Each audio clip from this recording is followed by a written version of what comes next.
Hola, buenas tardes para todos. En nombre del comité organizador les queremos agradecer por su presencia en esta charla inaugural del Seminario de Estudiantes y esperamos contar con su participación a lo largo del semestre.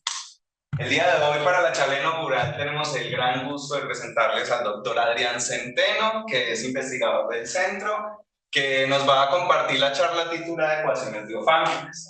Voy a hablarles un poquito acerca del doctor antes de comenzar. Adrián estudió su licenciatura, su maestría y su doctorado en la UNAM. El doctorado estuvo bajo la supervisión del doctor Timothy Henron y el doctor Luis Dulefeu de la Universidad de Barcelona. Realizó estudios de M2 en la Escuela Politécnica de París, en Francia, y ha hecho postdoctorados en la UAM de Azcapotzalco, en la Pontificia Universidad Católica Valparaíso, en la Universidad de Cuernavaca del Instituto de Matemáticas de la UNAM y actualmente aquí en el CIMAT.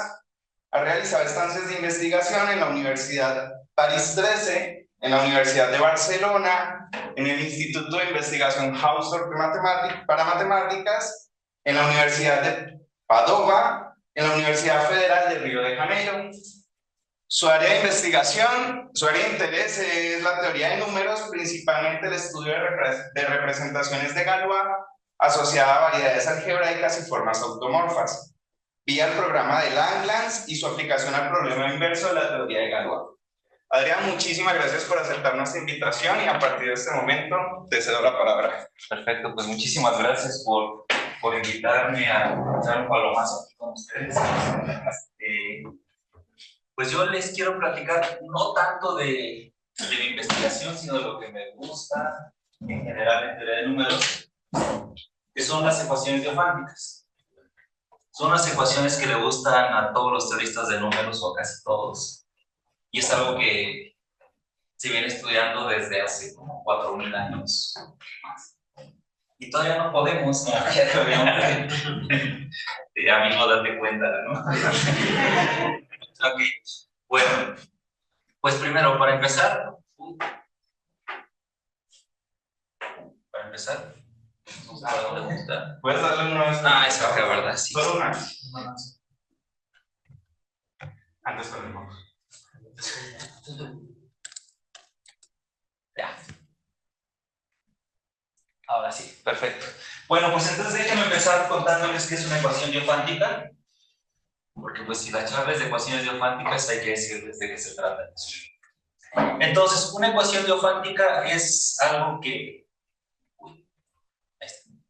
seguramente ya se han topado muchas veces a lo largo de su carrera de estudios, quizás desde la primaria, la secundaria. Pues una ecuación diofántica simplemente va a ser una ecuación de esta forma, f de x1 hasta xn igual a 0, donde mi f de x1 hasta xn es un polinomio en n variables, con coeficientes en z, eso es lo importante, y donde las soluciones que me interesan son justo las soluciones enteras. Si son analistas, les gustan las soluciones reales y completas. Si son algebristas, les gustan las soluciones en cualquier campo, en cualquier anillo. A los teoristas de números nos gustan las soluciones no enteros. Las más fáciles. Primero entendemos enteros, ya que acabemos con eso, vamos con los siguientes anillos. Entonces, quedémonos con esta idea de ecuación diofántica. Entonces, ejemplos de ecuaciones diofánticas, todos las conocemos. Esta de aquí, pues está súper fácil. Esta, una variable, grado 1, todas las saben resolver.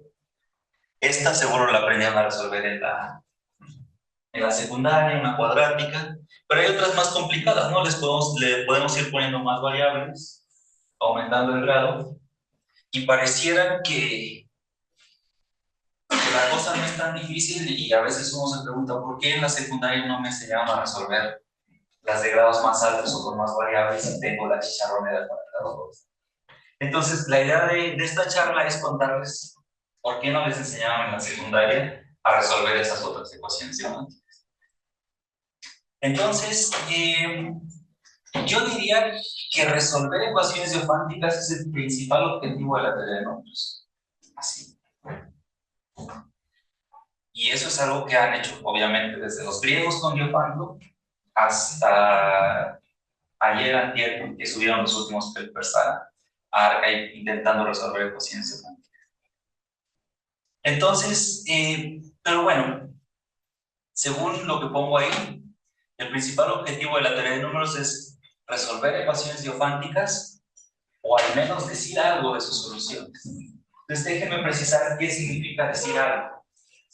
Entonces, decir algo significa varias cosas. Primero, determinar si tienen o no soluciones mis ecuaciones diofánticas. Me gustan las soluciones racionales o enteras porque son especialistas de números. Si ya determinamos si existen o no soluciones, pues podemos irnos por la siguiente. Si existen, tratar de investigar cuántas soluciones hay y de qué forma son esas soluciones. Y si ya somos así súper pros con esto, pues encontrar una forma de calcularlas y decir, las soluciones enteras son estas. ¿Sí? Entonces hay como 3 niveles para estudiar las ecuaciones diofánticas. Decir si hay o no solución, si hay, decir de qué forma podrían ser, y la más difícil, encontrarlas explícitamente. Entonces, encontrarlas explícitamente nos lleva a buscar un algoritmo para encontrar explícitamente soluciones. Y entonces Hilbert, en sus problemas de 1900, pero yo pongo 1902 porque su problema 10 no lo enunció en la conferencia de París, sino en el artículo que publicó en 1902. El problema 10 de Hilbert justo hacía esa pregunta: ¿existirá algún algoritmo universal para determinar si nuestras ecuaciones tienen soluciones enteras? Y para ponerle más sabor a la charla, pues resulta que no. En 1970, de manera sorprendente, porque si tú planteas esto en 1900 buscando un algoritmo general para ecuaciones diofánticas en general, uno pensaría que ese problema va a durar cientos de años, pero no. Este grupo de lógicos lograron demostrar que no existe un algoritmo universal para encontrar soluciones a una ecuación diofántica. Entonces, bueno, esta época fue como la época de, un poquito después de la época de Gödel, todos esos teoremas de probar cuándo las cosas se podían y cuándo no. Entonces, es más o menos razonable que haya ocurrido esto, pero de todos modos es sorprendente, ¿no? Y pues lo chido de la solución de este problema es que pues, nos dice que el problema está jodido, ¿no? O sea, si queremos encontrar soluciones, pues toca trabajar familias por familias o de una por una. Entonces, pues vamos a pensar de las más fáciles a las más difíciles. Entonces, primero, una variable. Las de una variable son de esta forma, todos las conocen, ¿no? Para n igual a 1, 2, 3 y 4, hay soluciones explícitas.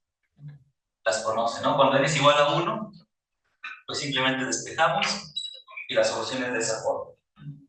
Ahí la solución siempre va a ser racional porque estamos pidiendo a y b enteros, entonces el cociente racional. Y si quiero que la solución sea entera, pues simplemente pido que a divida b y ya está. ¿Okay? Pues ese está bien fácil, ¿no? Grado 1, una variable. Un poquito más difícil. Grado 2, aprendimos a resolverla en la secundaria. Usamos la chicharronera, vemos que las soluciones son de esa forma. Ahí ya no es tan fácil como decir, si B es entero A y A y C son enteros, la solución va a ser entera, o al menos va a ser racional, porque hay una raíz involucrada. Pero pues siempre podemos poner condiciones, ¿no? Por ejemplo, que el discriminante sea un cuadrado perfecto para hacerla racional, o pues pedir que 2A divida a toda esa expresión para que sea un entero. ¿Okay? Entonces todavía podemos seguir poniendo condiciones a nuestros coeficientes para decir cuándo tenemos una solución entera o una solución racional. Entonces ya se imaginarán cuál sigue, ¿no? Grado 3. Entonces, estos somos babilonios en el 2800 a.C. Esto es Cardano en los 1400, 1500. Y la cosa se vuelve ya un poquito más complicada. En el caso de la chicharronera, recuerden que uno en la secundaria analizaba el discriminante, ¿no? Y si era mayor que cero, si era menor que cero, si era igual a cero, eso les decía cómo eran las raíces. Aquí es lo mismo, tenemos un discriminante, solo que el discriminante es esta cosa mucho más fea.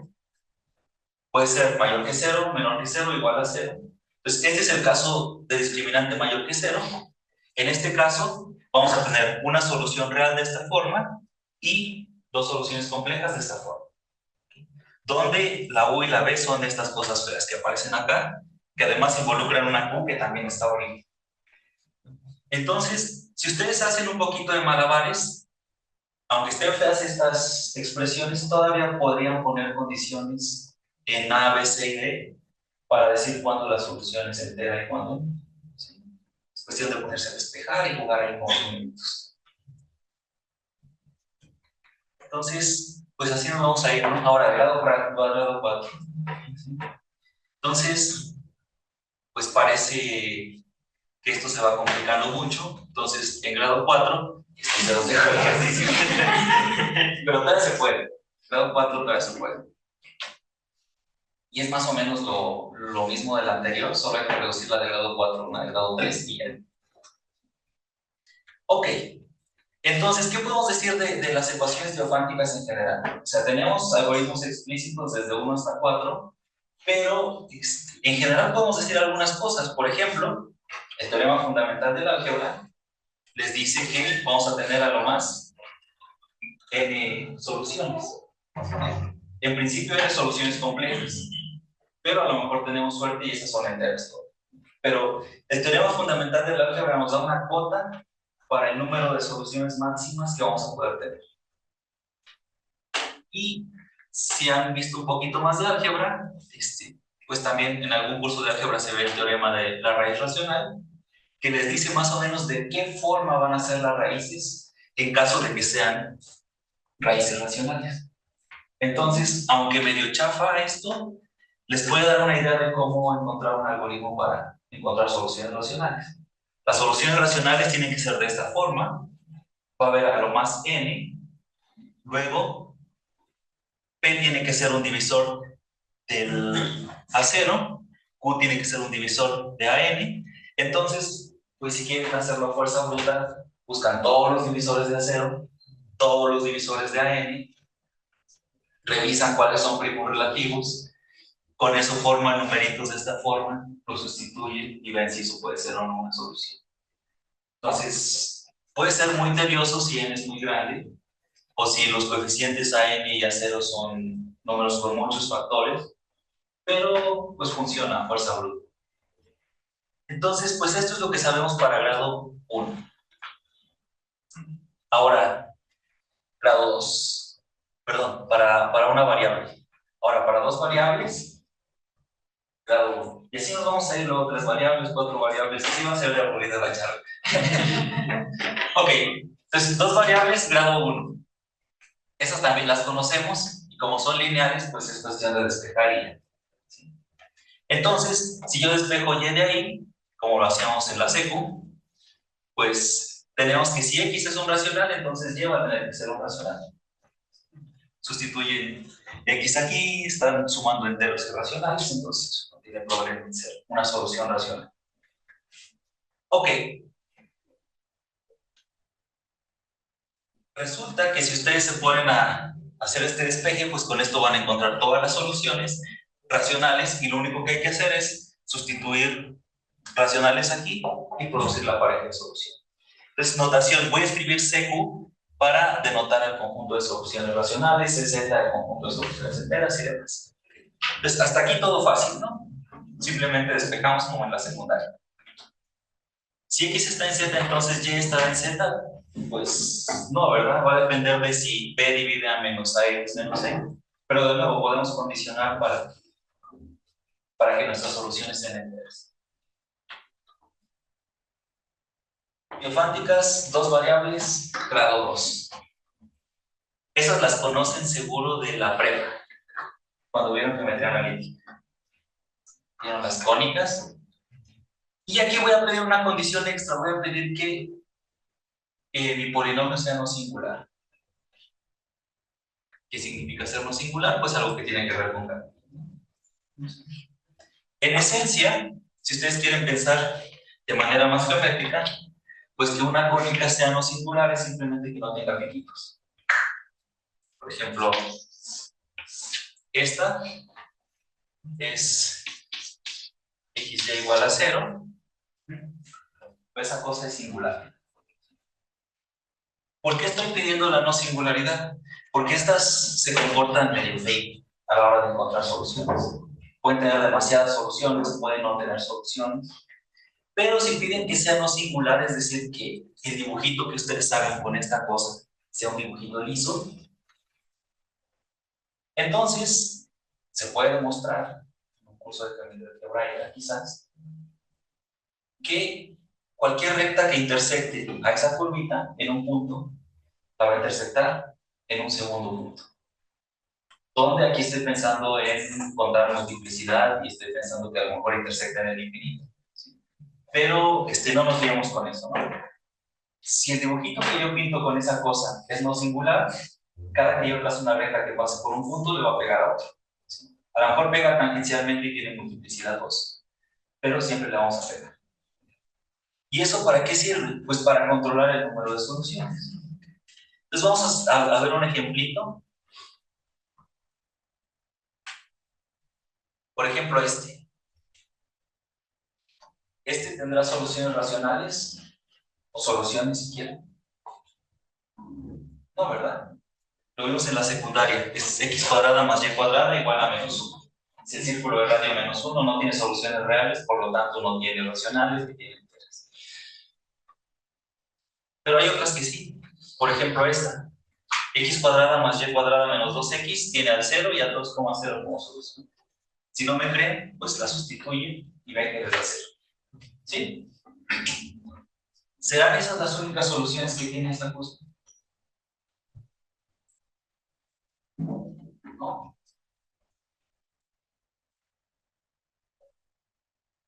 ¿Tiene otras soluciones? Sí. ¿Cómo las encontramos? Dibujando. ¿Okay? Entonces, este método es un método que tiene un montón de tiempo que se utiliza para encontrar soluciones racionales una vez que tengo una solución racional. Entonces vamos a hacer unas cuentitas para que veamos cómo funciona todo esto. Entonces, pienso en la ecuación geofrántica x cuadrada más y cuadrada igual a 2x. Conozco dos soluciones y quiero encontrar más soluciones a partir de esas. Entonces, algo que se nos ocurre siempre en geometría analítica o en cualquier curso de geometría es agarrar otros objetos y ponerlos a intersectar y a ver qué pasa. Entonces, me agarro mi círculo y lo intersecto con la recta que pasa por el 0, 0, porque es la más fácil. Entonces, tengo una recta que pasa por el 0, 0. Conocemos su ecuación es de la forma y igual a mx. Y la voy a intersectar con C. Entonces, L, intersección C. ¿Qué hacemos para encontrar la intersección de dos curvas? Sustituimos una en la otra y empezamos a despejar. Entonces, pues tenemos el valor de y, pues, x cuadrada más mx al cuadrado menos 2x igual a 0. ¿Sí? Y nos ponemos a jugar. Entonces, podemos factorizar una x cuadrada y nos queda x por 1 más m cuadrada menos 2x igual a 0. Luego podemos factorizar tal vez una x de toda la expresión. Nos queda x por 1 más m cuadrada menos 2 igual a 0. ¿Y cuando eso es igual a 0? Cuando x es igual a 0, en cuyo caso y tiene que ser 0. O cuando esta cosa de aquí adentro es igual a 0, es decir, cuando x es igual a 2 entre 1 más m cuadrada, y en este caso, como y es esta cosa, pues es 2m entre 1 más m cuadrada. ¿Okay? Entonces, pues ahí tenemos muchas soluciones. Y cuando estas cosas de aquí son racionales, cuando no es racional, ¿sí? Entonces, ¿será que con esto ya produjimos todas las soluciones? Pues suena que sí, ¿no? O sea, todas las soluciones reales posibles las encontramos con esa intersección, porque son todos los puntos en el círculo. Entonces, todos los puntos en el círculo tienen que ser más o menos de esta forma. Entonces, si m es racional, pues ya con eso cubrí todos los racionales. Y entonces, podría decir que el conjunto de soluciones es esto con m racional.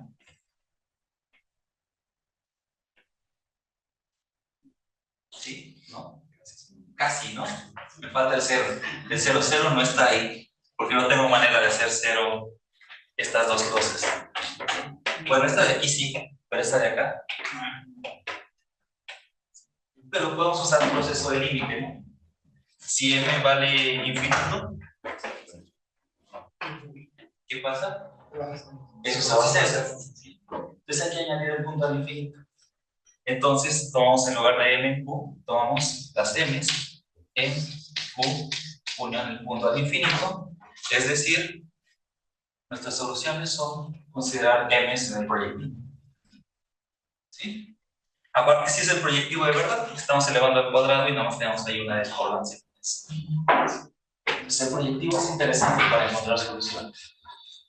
Pero bueno, este todavía sigue siendo fácil y lo podemos abordar desde geometría analítica 1 de la red. Ejercicio para ustedes de nuevo. Todo esto que construimos depende de tener una solución al menos. Tenemos una solución, tomamos la recta con pendiente racional que pasa por esa solución y con esa encontramos las demás. Resulta que en general eso pasa. Si ustedes tienen una solución racional y un punto, perdón, si tienen una solución racional y su curva, no singular, entonces pueden encontrar todas las demás. O puede que el conjunto sea vacío. Va a haber ejemplos de diofánticas que no tienen soluciones. Acabamos de ver hace rato, ¿no? El círculo de radio menos. Entonces, este teorema está bonito porque de cierta manera clasifica cuántas soluciones hay de manera un poco burda, pero te dice, o tienes infinitas o no tienes soluciones.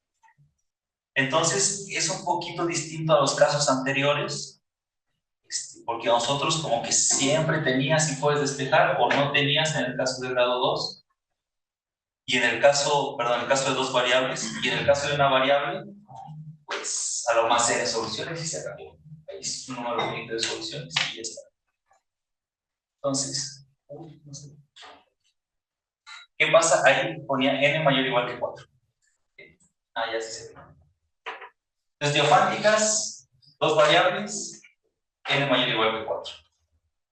Nos saltamos el 3, porque ese está difícil. Entonces, en el caso de grado 3, perdón, de grado mayor o igual que 4, estos señores, Mordell y Faltins, Mordell conjeturó y Faltins demostró que el número de soluciones siempre va a ser finito. Es como que hace cortocircuito con lo que estábamos haciendo hace rato. Nos parecía que entre más aumentamos el grado de las variables, iba a haber cada vez más soluciones o nada.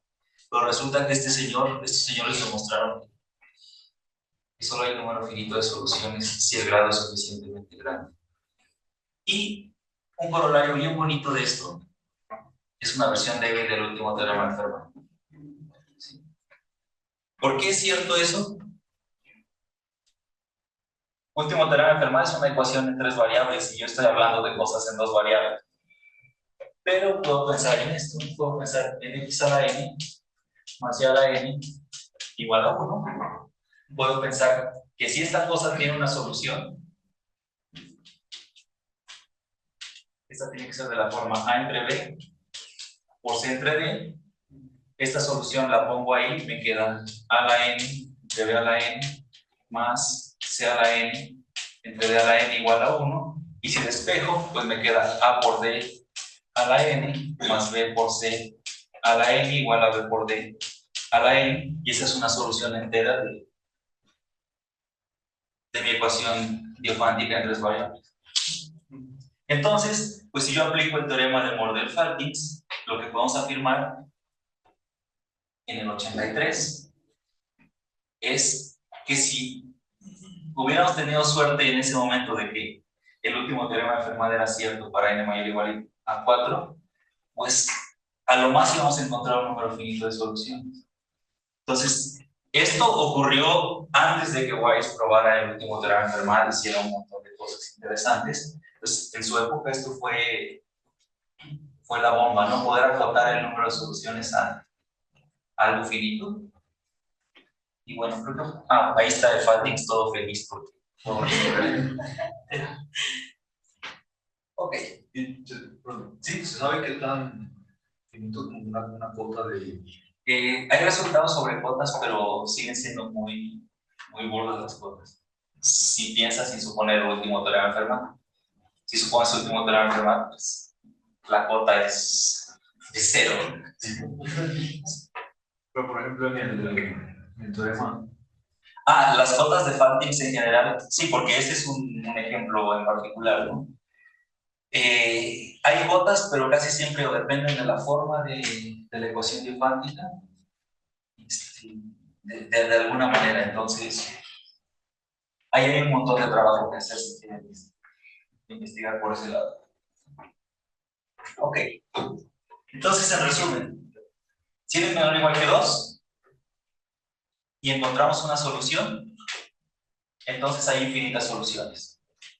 Si n es mayor o igual que 4, a lo más vamos a tener, si tenemos mucha suerte, vamos a encontrar un número infinito de soluciones.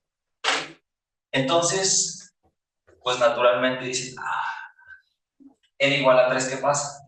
¿Se comporta como las de arriba o se comporta como las de abajo? Entonces, apuesten.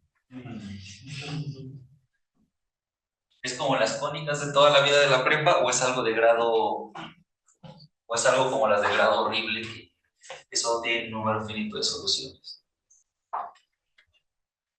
Pues resulta que estos dos señores se pusieron a estudiarlas hace como 70 años. Por cierto, tiene un nombre especial estas ecuaciones diofánticas, las de dos variables y grado 3, se llaman curvas elípticas. Seguro ya con el nombre les suena algo interesante. Ok, pero bueno, resulta que estos dos tipos se pusieron a estudiarlas y estudiarlas en serio. Este es un artículo que publicaron y dicen que se pasaron 6 años haciendo cuentas para estudiarlas. Y antes de esto, escribieron un artículo donde demostraron que el número de soluciones se puede encontrar con la computadora. O sea, encontraron un algoritmo para encontrar soluciones en curvas elípticas muy específicas. Pues usando la compu se pusieron a hacer cuentas. Esta no es la que les mostré hace rato porque esta tiene 3 variables, pero si le borran la z ya, las z ya quedan, ¿no? Si llevaron geometría algebraica, pues ya saben que eso está correcto, ¿no? De borrarle la z o no borrarse. Si no, no pasa nada, le borramos la z y ya está. Ok. Entonces, antes. Ellos se pusieron a estudiar estas cosas. Pero pues, estas se ven medio chafas, ¿no? Porque las de grado 3 deberían tener un y cúbica, una x cuadrada. O sea, como que le faltan más combinaciones ahí. Afortunadamente, se puede demostrar, haciendo cambios de variable, que cualquier cúbica no singular la pueden llevar a algo de esta forma. Y entonces ya se vuelve más interesante el artículo de Birch, Spinnerton, porque realmente estaba estudiando algo muy general. Y estos cambios de variables son cambios de variables permitidos en teoría de números. En teoría de números no podemos sacar raíces cuadradas, pero sí podemos sumar, restar, a veces dividir y a veces no.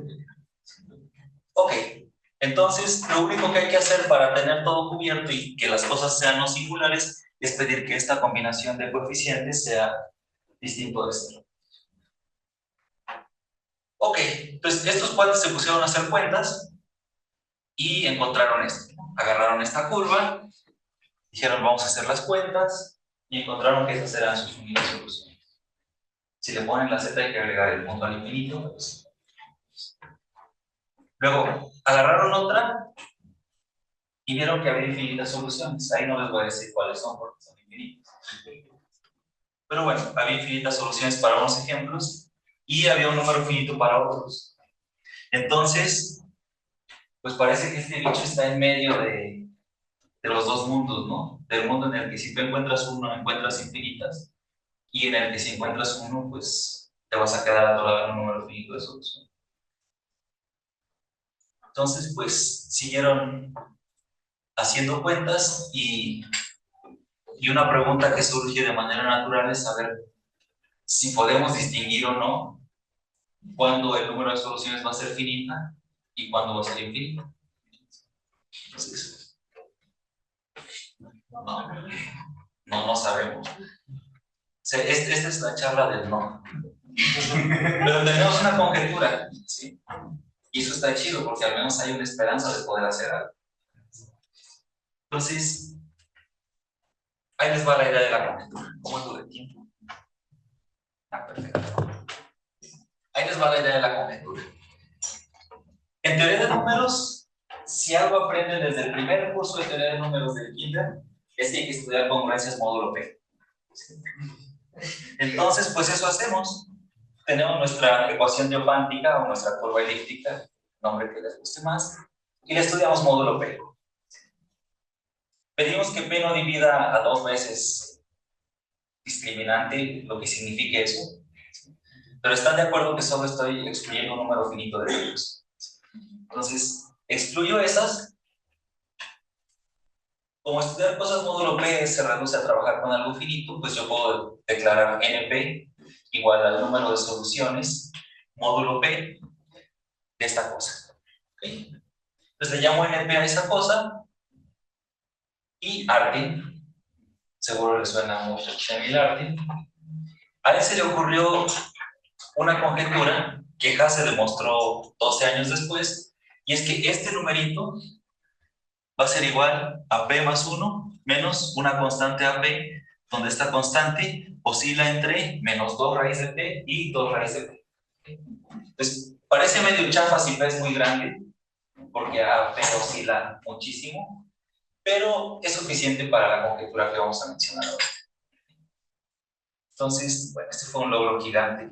Miren, en 1924, justo hace 100 años, estaban peleando con eso. Ok, entonces no se olviden del NP. Es un numerito que les dice más o menos cuántas soluciones módulo P hay. Entonces, vamos al mundo de variable compleja. A alguien le gustaba un montón la variable compleja. Y utilizando ese NP, algo que hizo Hasse fue lo siguiente. Si ustedes piensan en los complejos con parte real mayor que 3 medios, ustedes pueden definir ese producto y para complejos con parte real mayor que 3 medios ese producto converge, que es lo que nos interesa del análisis. Y Hasse lo que hizo fue definir algo que llamó función L de Hasse y que era justo ese producto feo. Entonces, pensando en ese producto feo que realmente es una función de variable compleja, definida al menos para complejos con parte real mayor que 3 medios, se puso a estudiarla, y algo que ustedes pueden estudiar y que siempre estudian en variable compleja es, si yo tengo una función de variable compleja definida en algún lugar, puedo extenderla analíticamente a más lugares. Y pues sí, si uno utiliza el teorema de modularidad de Taniyama-Shimura, no cualquier cosa, una super herramienta, uno puede demostrar que en efecto esta función tiene continuación analítica a todos.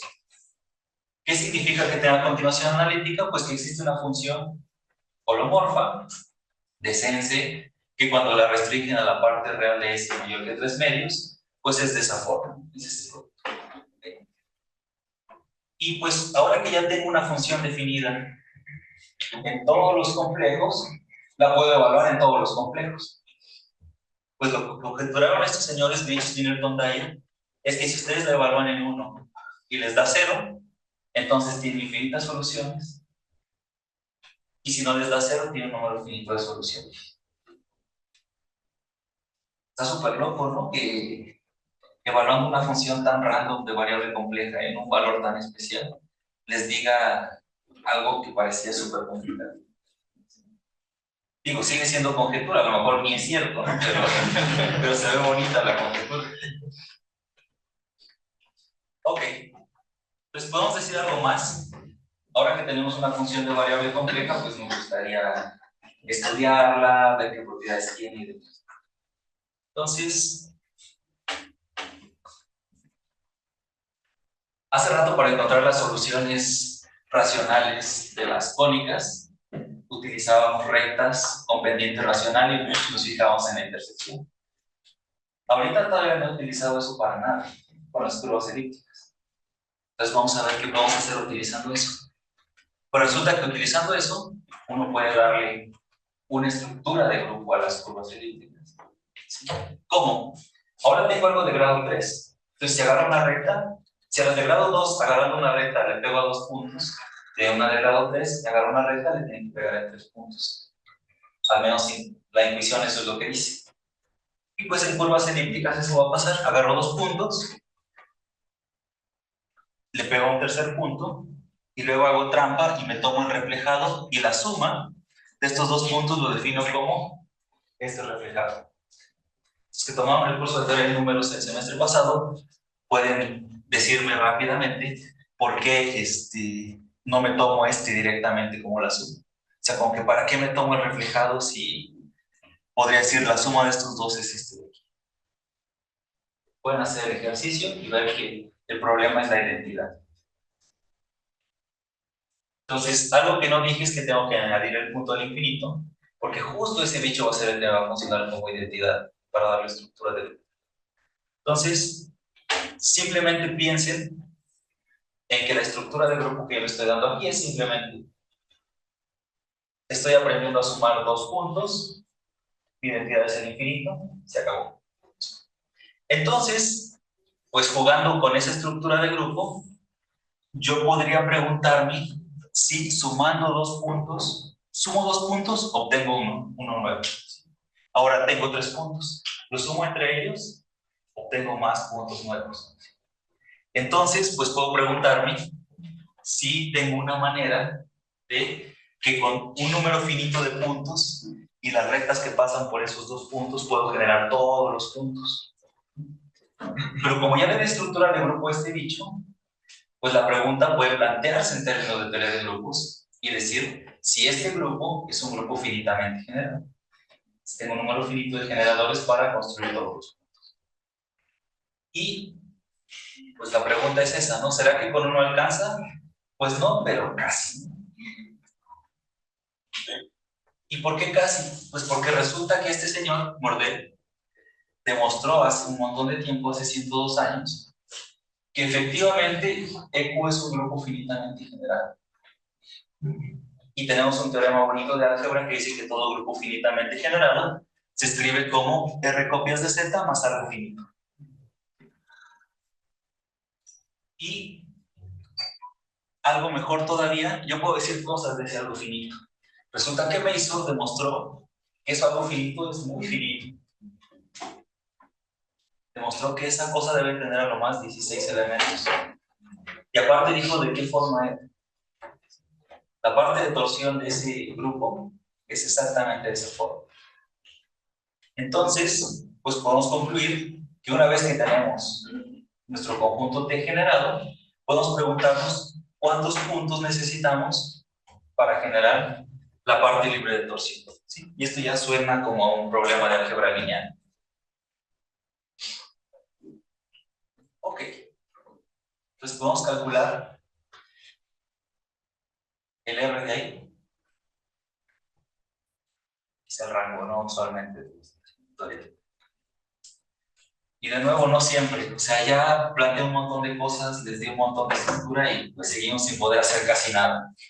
Entonces, no siempre se puede calcular el rango, pero En el mismo artículo que les mostré hace rato, resulta que estos señores dijeron que la parte, el rango G de la parte infinita satisfacía esta relación que involucra un logaritmo. El logaritmo está por todos lados.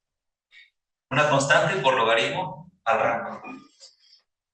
Entonces, como que se ve bien pacheca esa expresión. Entonces, ¿qué hicieron ellos? Hicieron lo siguiente. Definieron una función de los naturales en R. Se agarraron el conjunto de soluciones módulo P entre P y tomaron el producto. Eso define una sucesión de racionales. Y se pusieron a graficarla.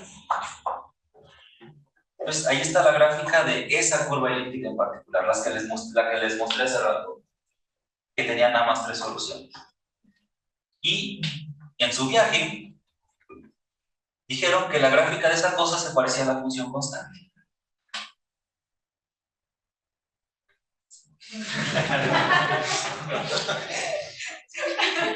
Ok. Y siguieron, ¿no? Dijeron, vamos a probar con otra. Esa es la otra que tenía soluciones infinitas. Y ahí dijeron que eso se parecía por el logaritmo. Hicieron otro experimento, ahora con una de rango 2, y eso se parece al logaritmo, pero al cuadrado. Entonces, pues sí, estaba media loca su conjetura, ¿no? De esas gráficas tan raras, parecían actuarios. Yo soy actuario, puedo hacer chistes. Ok.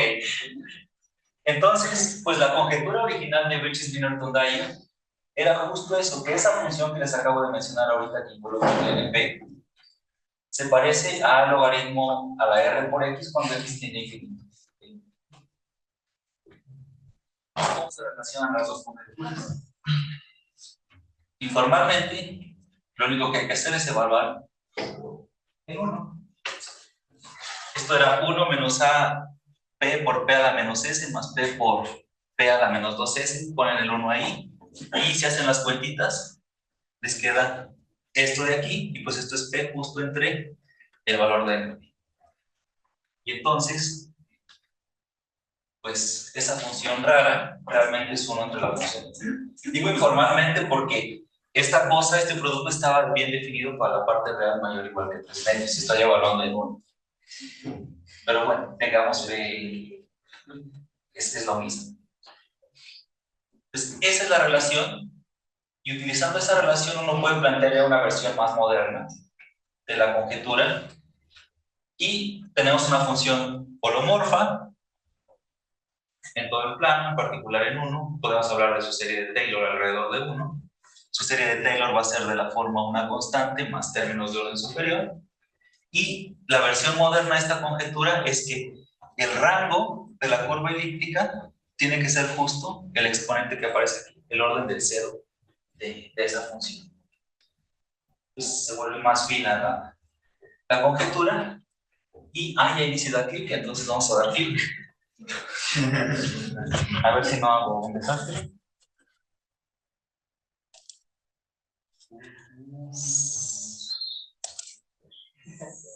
Pues a ver si no. Sí tenemos internet, ¿verdad? Sí. Miren. Ya. Vamos a los premios del milenio, que todos saben que se destinó una bolsa de $7 millones y que les dan $1 millón por cada uno. Y aquí aparece un nombre familiar. Si ustedes se van aquí a la parte avanzada, porque pues somos de posgrado.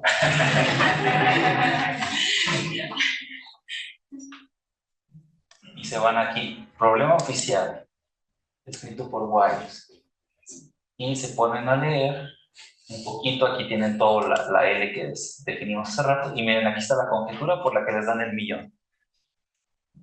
Y es exactamente la que teníamos, ¿no? La función L,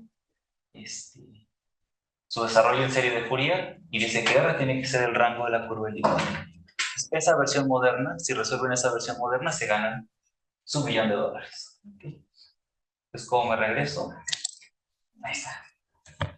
¿Sí? Entonces, un incentivo para trabajar en esto, ¿no? Ok, pues resuelvan y ganen un millón de dólares. Entonces, ¿qué se ha demostrado? ¿Todavía tengo tiempo para contarles eso? Sí, perfecto. Ok, entonces, ¿qué se ha demostrado? Pues se han demostrado cosas que suena rarito. ¿Qué se ha demostrado? Por ejemplo, John Coates y Wiles en el 77 demostraron que si tenían una curva elíptica de esa forma, sin los tres coeficientes distintos de cero, entonces la conjetura se iba a cumplir y además esas tienen un rango cero. Es decir, esas curvas de ahí tienen estructura de grupo, pero es un grupo finito.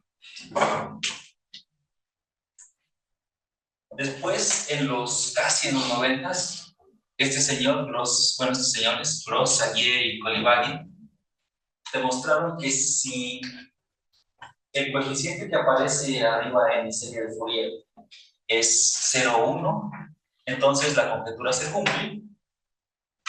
Y Skinner, Urban y Zhang en el 13 demostraron ahora que si esta R sin la prima es 0,1 y satisface ciertas condiciones técnicas, entonces la conjetura es cierta.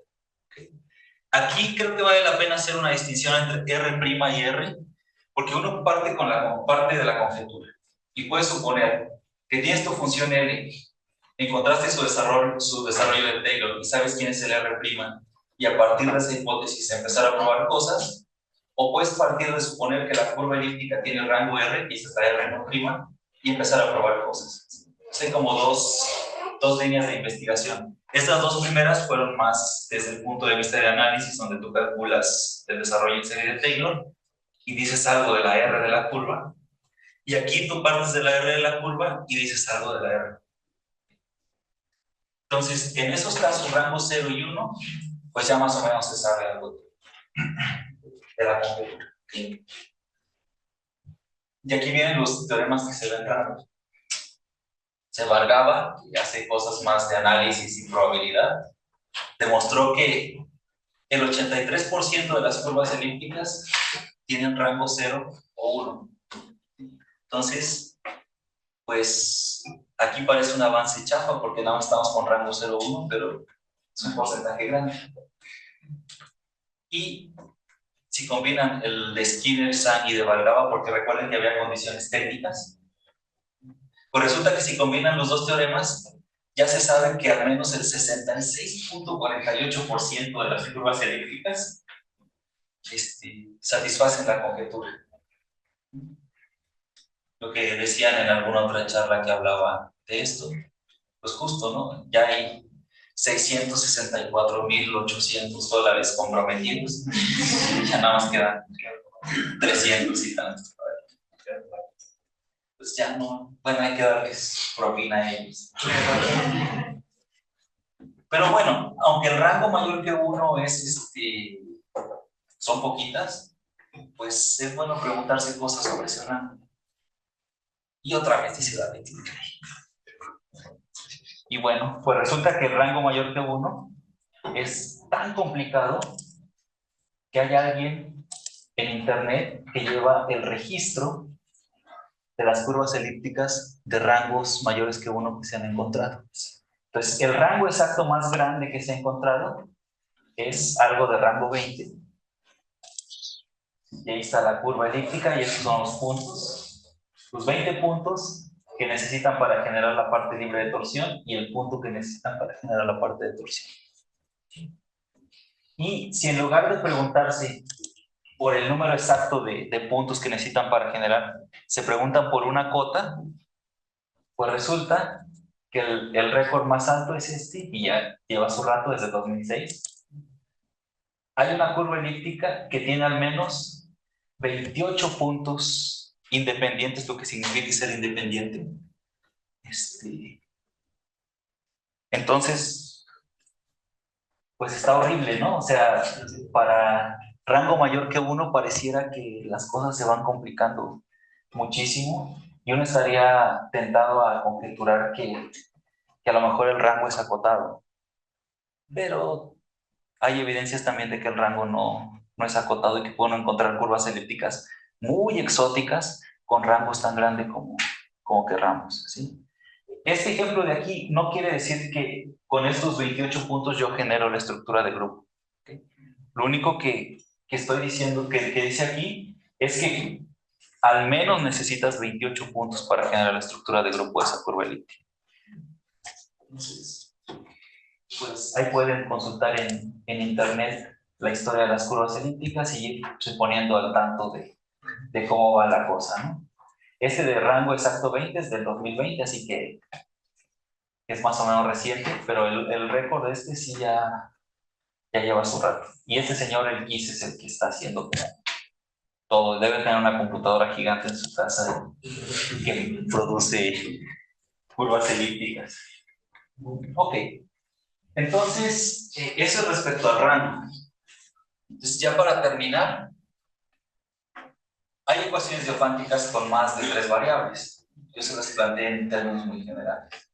Si ya las de 2 variables estaban complicadas, las de 3 variables o más, que no sean unas donde podamos despejar como en el último teorema de Fermat, pues están súper complicadas y no les puedo decir mucho. O sea, lo único que puedo decir aquí es que este mismo señor Birch, de la conjetura de Birch y Newton-Dye, demostró este teorema que dice que si ustedes tienen una ecuación diofántica donde el grado es pequeño comparado con el número de variables, sí van a poder encontrar solución.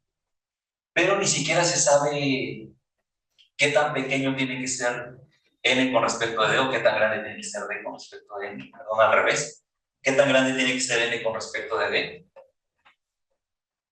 Y pues eso es un problema para ustedes. O sea, está tan jodida la teoría de ecuaciones diofánticas para más de 3 variables que lo más que sabemos es que si tenemos suficientes variables y grado pequeño, vamos a poder encontrar solución. Y ya. Pues obviamente hay trabajos de gente que ha intentado ajustar la cota y demás, y hay cotas con fórmulas súper raras, pero ninguna que sea así, que dé más o menos esperanzas de algo algorítmico. Y esta conjetura se sigue más o menos intuitiva de, por ejemplo, el caso del último teorema de Fermat. En el último teorema de Fermat, si tenemos 2 variables y algo de grado mayor que 2, ya no podemos encontrar soluciones. Si tenemos exactamente el mismo grado de número de variables, pues están las teoremas pitagóricas. Y si el grado es 1, pues tenemos infinitas soluciones. ¿Sí?